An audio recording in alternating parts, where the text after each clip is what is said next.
Earlier, the Ontario NDP, though, did defend Jama when Queen's Park passed a motion to censure her, effectively preventing Jama from speaking in the legislature until a formal apology is made and her initial social media post is deleted. She had originally posted a strongly worded statement calling for an end to, quote, all occupation of Palestinian land 2 weeks ago when the Israel-Hamas war started, and did not recognize the Hamas attack that took place October 7th. Let's bring in the front bench to unpack the impact of all of this.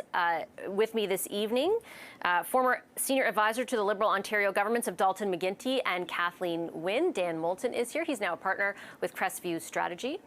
Larissa Waller from GT and Company. She previously served as the head of communications for Ontario Premier Doug Ford. Kathleen Monk is the former director of communications to the late Jack Layton. She's now the principal owner of Monk and Associates. And Sabrina Nanji is the founder of Queen's Park Observer, where she is a journalist. Hi, everybody. Good to have you here tonight. I appreciate you making the time.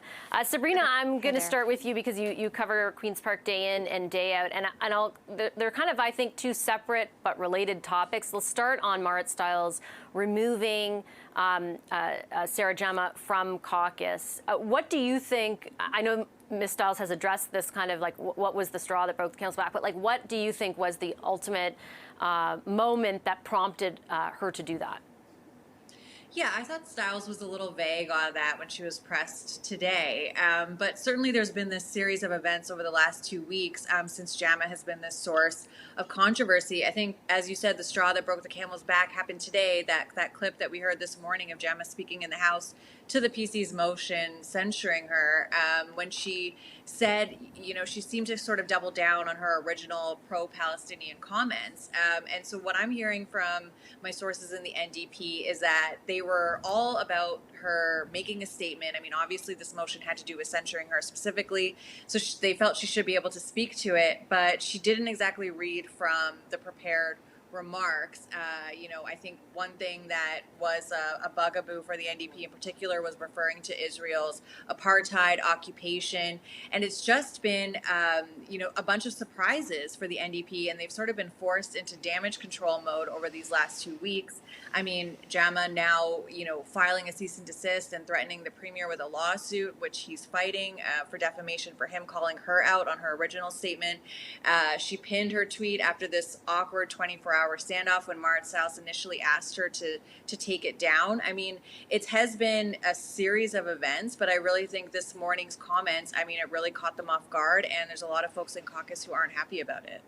Is that what your instincts tell you, Dan, that it was the latest comment? Because Ms. Stiles had stood by Ms. Jama after the initial tweet, and she did the next day apologize for the impact that it had, and she did in that moment recognize what Hamas had done and condemn it, but of course it wasn't in the original post. Yeah, I think that this has a lot to do with the fact that she wouldn't work with the leader and her team, as opposed to what exactly she was saying. I mean, it certainly didn't help the situation, but it was her lack of collaboration. Those of us that have worked inside legislatures and inside political parties know there are requirements by backbench members to toe the line to work with the leader's office on a coordinated message that Sabrina mentions. And she clearly was unwilling to do that, and clearly unwilling to work with the leader. And it was starting to make the NDP look rather embarrassing, rather sloppy and underprepared for government. And I think that is the worst thing for an opposition party at any time, is to look like you're not in a position to be able to get into the halls of power, to show voters that their greater anxieties about you are true. And I think that's what the NDP was risking here, and why they had to eject her from the caucus. Kathleen, I have a two-parter for you. First, your quick reaction to Marit Stiles, and do you think she had any other choice other than the one she made today? And second, whether you think the censuring, so effectively Sarah Jama can't speak in the legislature or vote in the legislature until she withdraws her original statement, whether you think that is fair that she was censured or goes too far. So on Marit's decision-making, no. the leader had no other choice. Sarah Jama broke trust not only with the leader, but broke trust with her caucus colleagues.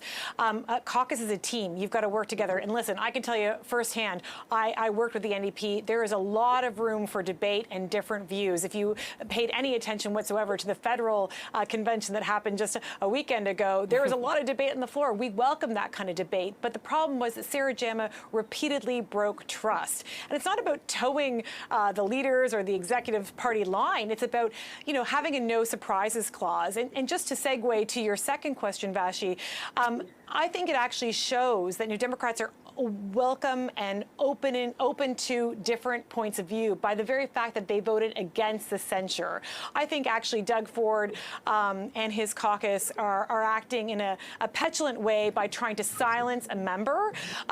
They should be able to speak and voice the concerns of their constituents, whether that's on behalf of Jewish constituents who are desperate for those hostages to be freed and for Israelis to live in peace, or whether that's for Palestinians to also have the protections that they need from perhaps, you know, unnecessary or continued, you know, lack of water, lack of humanitarian corridors. So I think the NDP did two things today. By ejecting Sarah Jama, yes, they kicked her out of caucus. She's going to have to sit in as an independent now.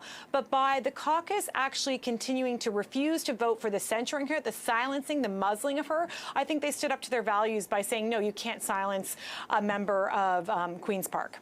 Larissa, the NDP's accusation to the government is basically that they endeavored to do this in order to distract from other controversies, or you know, particularly around the Greenbelt. Another kind of iteration or evolution of that this morning when they reversed course on a big decision they made about municipalities. Does that carry any weight with you? Do you think that that is possible, that they took this additional step beyond calling out what she said to silence her essentially in the legislature to distract from other stuff they have going on? No, you know what? When Randy Hillier who is a former Conservative MP, sat as an independent after they kicked him out of caucus, he made some disparaging remarks towards Omar Al-Gabra, who was the federal minister at the time. He called him a terrorist on Twitter. And Ontario, as a legislature, voted to censure him until he apologized for those comments. There's precedence for this. I think that in the case of Sarah Jama, the NDP knew who they were getting, right? She is somebody with whom the Jewish community has been very uncomfortable with for many years. They flagged these concerns when she ran in the by-election in Hamilton. So when you let somebody with anti-Semitic views into your caucus, and then that person sort of lives up to those fears during a very, very tense time, I think it's fair for the government and for other members of the legislature to say, hey, that's the line we don't cross. The views that she was talking about, the things that she's been saying online are very hurtful to a community. And I actually think that, you know, the NDP didn't kick her out because of those hateful views. They kicked her out because she wasn't a team player, to everybody else's point. And what you just said, Vassy, this week and the weeks before should have been a gift to the NDP. They had the Greenbelt, they had the walk back. There was lots of things happening at Queen's Park, but the NDP had their playbook, and she took them off that playbook.